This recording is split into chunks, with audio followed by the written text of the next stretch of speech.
Hello guys, and today's video is about dessert. Ayan, bumili pala kami ng ice cream. Pero yung ice cream niya meron siyang bread. Ayan, croissant bread. Ayan, hiniwa-hiwa muna yan. Tapos nilalagyan niya ng honey. Ayan, lalagyan ng honey. Tapos kasi ilalagay yan sa tapos initin kasi niya yung bread. Ayan, lagay-lagay ng honey. Mukhang masarap to eh.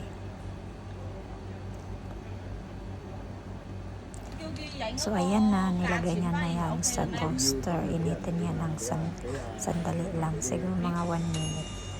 Tapos ayan, linadry niya yun. Tapos lalagyan na ng cream. Ayan, mukhang masarap na. Ayan, nilalagay niya dyan.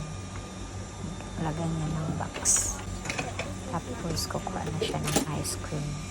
Lalagyan ng ice cream. Tapos ito, chocolate sa taas. Tapos nilalagyan din niya ng peanut. Peanut yan siya guys. Yan. Ganda ng presentation. Mano ka talaga ma-attract ka sa ganda. So ayan na guys. Ito na yung isa. Chocolate flavor. 不许给妈咪吗？ Isa naman ang flavor. Ice flavor siya. Gusto ng alaga ko. Lagyan din ng malos. Marshmallow. Ayan, tapos na. Diba?